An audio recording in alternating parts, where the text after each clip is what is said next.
Hello my friends, this video is going to be a little different from the kind I usually do for my reviews, as you know it, I know it, and everyone knew that Resident Evil 9 Requiem was always going to be pretty darn good, with the only real stumble in Capcom's history in the recent years being Resident Evil 3, and even then, you could say it's not a terrible game. What's there is pretty good, but it stumbles with what's not there after knowing what should be there from the old one.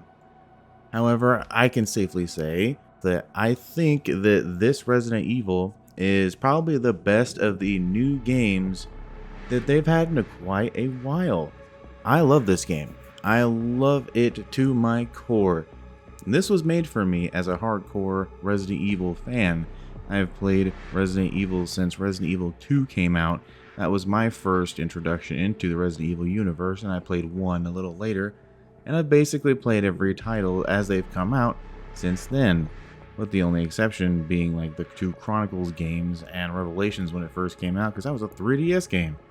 However, now, in 2026, one of the best Resident Evil games to date is Resident Evil 9. It is up there on the pantheon of the best Resident Evil games. And I just want to sit here and gush to y'all why I think that. Because this was a very interesting experience that I teetered and tottered a little bit back and forth on how I felt about it for a little while, until it just finally occurred to me how this game was presenting itself.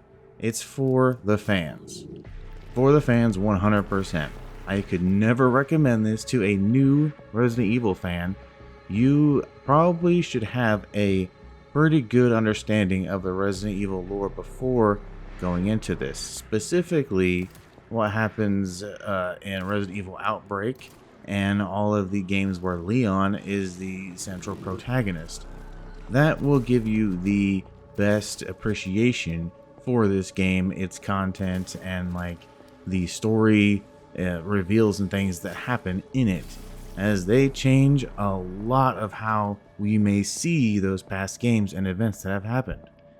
So, I'm not just going to go into full spoilers, and if I do, I will let you guys know beforehand, but I do want to talk about a lot in this. You need to go out and you need to play this. Don't care what it's on, don't care what version it is. All of them look beautiful, all of them play well from what I've heard, but I, myself, need to gush about this game because I honestly have only one real criticism that basically amounts to an annoyance, and the rest is just going to be me gushing. So prepare for the Resident Evil gush video. Let's go. This game started out exactly how I wanted it. Scary. It was tense and it was terrifying in a lot of different ways. But I first noticed one of the things that I would come to respect this game the most for, and that is it being basically a perfected version of how Capcom presented themselves with Resident Evil 7. That was a game that had such a thick atmosphere and a gritty tone that you could feel the grit coming through your screen. You almost needed to take a damn shower after you had played that through, because it just felt so grimy and got that Texas Chainsaw Massacre grit to it, you know what I mean? But then, Resident Evil Village came out and kind of course corrected where they didn't really need to, and took away some of that grit and presented more of a theme park ride of classic Resident Evil situations. You had your mansion where you had your puzzles, you had your action bits, you had your horror bits. It was just kind of a greatest hits. 9 is the perfect mix of both the new Resident Evil and the old. The old being, you know, the remake versions of the old ones. That's a technicality, sure.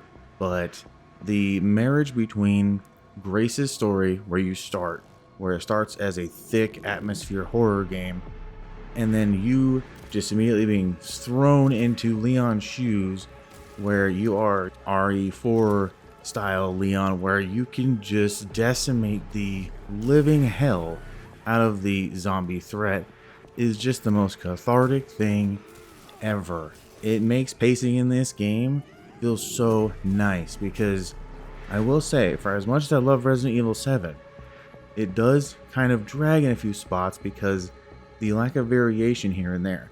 It was definitely an experiment. However, here, Grace's parts don't drag, and that's mainly because right about the point where you think, oh, this has been going on a little while, I'm getting kind of tired of this, it throws you in Leon's shoes and says, nope, go have fun, slaughter those things that were giving you hell. And then after you have done that for a bit, you move back to Grace and get that thick horror atmosphere again. It is the best thing about this game, in my opinion. I think that pacing and that presentation is just so good. I loved every minute of this whole dual protagonist style game situation that they had going on here. This is how Resident Evils should be done, in my opinion, from now on. But that, of course, is within reason. If you have a kind of dynamic that you have here, where you have one kind of hero character and another that is kind of the victim character, you know what I mean? So I think this is perfect in that regard. The thing that I did not like, which kind of ties into something I really do like, is the PS5 Pro performance. Now, PS5 Pro has far and long wide the best looking version of the game if you are not on PC.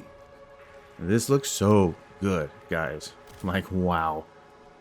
This is the first title with PlayStation's second iteration of PSSR, the PlayStation upscaler basically, which has had some issue on past games, that don't look all that great, or maybe have some graininess or kind of noisy picture when using it because it couldn't really fill in the gaps. But here, oh wow, the image quality in this game is wild. And when you turn ray tracing off and you're not using PSSR, you can actually really tell the difference in picture quality. Sure, it might be a little different just because it's running at a lower resolution, kind of, so that you have more headroom, less ray tracing at 120 hertz mode, all that, whatever. What we're focusing on is that PSSR mode, that ray tracing mode. It looks so sharp. Everything looks so detailed, and the whole color palette of the game really does kind of change when you go back and forth between the two modes. But there was one thing about this mode that I could not get behind for the longest time until I really adjusted to it, and that is that there is some amount of input lag when using this mode. I have a large TV that is like the Sony TV that they want you to use with the PlayStation. I ain't gonna tell you the model because I don't know. But it has VRR, which is variable refresh rate, so that your input latency is at a minimum at all times. Most everything feels very snappy and just instant reaction when you are using this TV with the PlayStation. However, here, when going between the normal 120 hertz mode of this game on Pro and the ray tracing mode, you can tell a massive difference in the amount of latency between action and reaction between you and the game. And that was basically my only complaint with this game, is it was kind of hard to get a handle of in the ray tracing mode because of this latency. For the most part, it was okay. I could still do what I wanted to do, and it still felt great to play. And I will tell you what, the visuals for this game on a 4K television with all the ray tracing and shit enabled on the PS5 Pro was one hell of an experience. I absolutely adore this game and its presentation. I think it's one of the best looking games right now, honestly, next to Death Stranding 2, which also just had a ridiculous amount of visual fidelity on display for how well and smooth that game played. Now, getting past all the technical jargon and all that and how well it plays and looks, the game itself very much blows past every other zombie game in existence in one key area, and that is the zombies themselves. They are so fun to interact with and became a major source of my enjoyment in the grace sections of this game. The zombies in this were more made to have a little bit more memory of who they once were due to certain uses of the T virus that I don't want to get too much into for spoilers, but it is slightly different with these zombies, so they almost kind of remember bits of who they were and what they like to do and what they were all about when they were alive. You got your singer zombie, who is probably one of the coolest zombies in this. It was such a surprise when I walked up on these zombies. They have some cool abilities and interactions that I won't spoil, but these zombies are wonderful and really steal this show as their own character. And that's kind of where I come in with this, is the zombies in this feel like their own characters, not just fodder or something to just fear. Like, they are still scary, but you also look forward to kind of investigating them and seeing what they're up to. There's one zombie who is obsessed with there being too much light and just flicking a light switch. He can't decide whether he likes it on or off. He'll turn it on and you'll hear him kind of mutter, "Too bright," and then turn it back off. A good example of this is a zombie you can kind of read about in some notes that has bandages all over their head because they had some kind of operation with their ears and brain, and they can't really process sound quite correctly, and it caused them pain in life. Well, that translated into game as a zombie that was super sensitive to you making any sort of sound, and he would come running to you. Or you could even, throw a glass bottle or something as a distraction, and it would literally piss him off, and he would just start swinging wildly around because that was part of who he once was before. The zombies in this are so damn good. I love this so much, and I hope that they kind of keep this amount of detail for their zombies in the future, because this truly was like next level immersion, having the zombies act like this. Like, it almost kind of ruins other zombie properties where they're just mindless completely, because now it's going to feel like something is missing. And when you've done something like that and you have kind of made an iteration of something that has such a large jump that it affects how other people interact with the same kind of thing in the same medium, you have done something special. And I think that is the special thing here. This mostly accounts for why I found Grace's parts so fun, with, the added bonus of having very good, like, large special zombies that kind of acted like roadblock mini bosses that you either had to maneuver around or figure out a way to take down to make your life easier in this giant maze of an institution that you're working your way around. And on that note, the institution itself really feels interconnected in that same puzzle boxy way as the RE2 remake's version of the RPD. But it also had a good amount of puzzles that kept you adventuring around the place and constantly finding new things that were either just interesting lore bits or tangibly helped you in the game with some kind of benefit to combat or what have you. This feels the same way in Grace's segments. It is that same classic RE kind of adventure around this puzzle box area to figure out all the little nooks and crannies and things that you can use with each other to cause something to happen and to find certain secrets. Now, that is everything I love about Grace's sections when it comes to this game. When it goes to Leon, though, Leon in this game, I'm not gonna lie, had me shook, because I believed in every fiber of my being that he's gonna die in this game. And regardless of if you've heard that happens or not, because we won't be discussing spoilers here, it had me on edge the entire time. And the fact that, that's not a spoiler, but he is sick and has some kind of disease happening, you can see that in the trailers.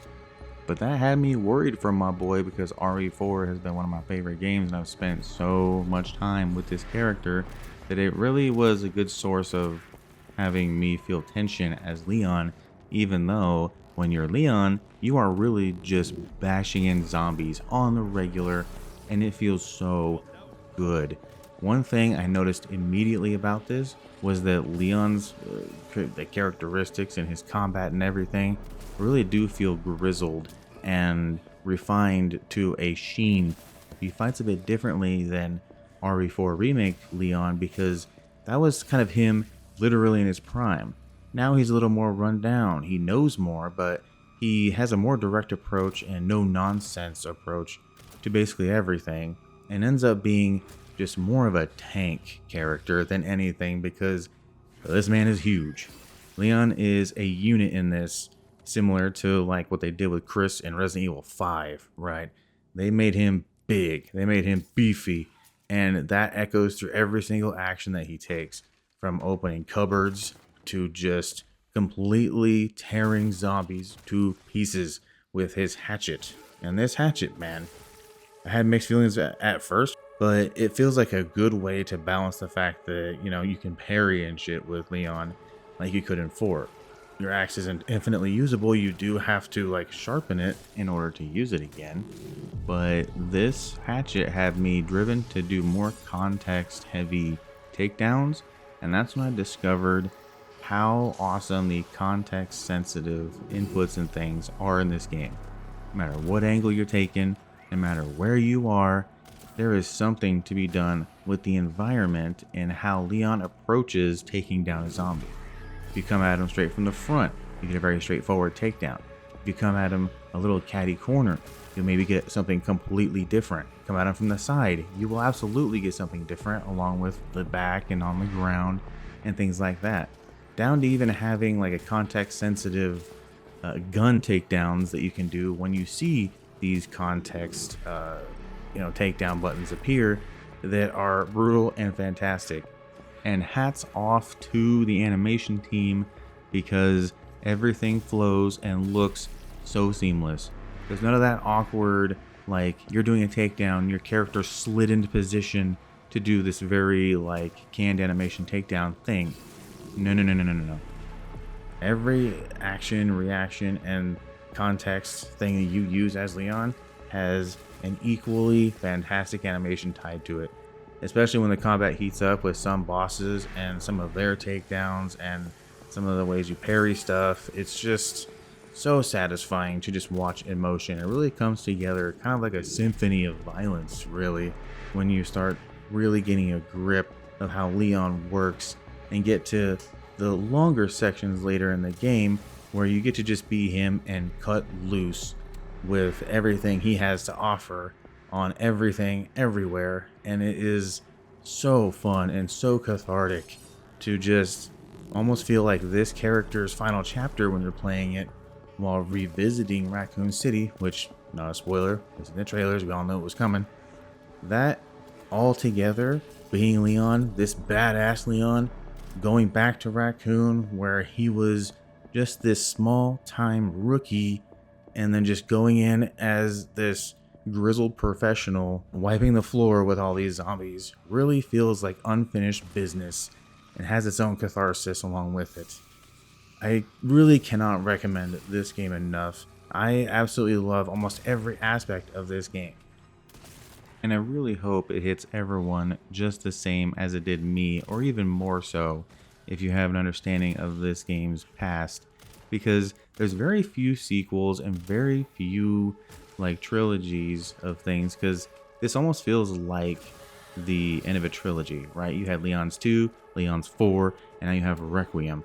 It is his trilogy in that way, and this feels like a trilogy finale, and we don't really get that very often. Usually sequels kind of stumble somewhere. There are some things that people are like, I'm not really sure about, but here everything felt like satisfying payoff and then another satisfying payoff. Like, that's just how it kept happening. And even to the extent that you can look back on the events of the past games, even to 2, and see things wildly different, because you now know what's going on behind the scenes with some of the revelations that have happened in this game. I cannot stress how much this game has just reinvigorated my love for the franchise again, even though I already was like at peak love with this franchise. I've always loved it, but like after playing this, I just want to go back and play all of them again. Like, it just feels like the ultimate love letter, and I hope it does as good as it deserves. And with it right now hitting the highest rated game of all time on Metacritic, even higher than Clair Obscur, that looks like the case. And I could not be happier for this game's success, and could not be happier that Capcom absolutely knocked it out of the park with this title. So, that is my gushing of this game. I hope you guys actually really enjoyed me making this kind of video and just kind of gushing about it for a while. I know there's a little bit of like, I had this little bit of problem, but like, I already knew when I made this, I wasn't going to make a review for, you know, is it good? Is it bad? Should we get it? Is it worth the time? Yes, yes, yes, yes, yes, and no to it being bad. Everything is fantastic. Go play it. Go buy it right now. Anyway, that is all I really had to say on this subject. Look forward to a spoiler talk video where I talk about all these spoilerific things that really had me shook in this and a little sweaty in the palms, if you know what I mean. Until then, it's been Havoc Fanatic. I'll talk to y'all later. Peace.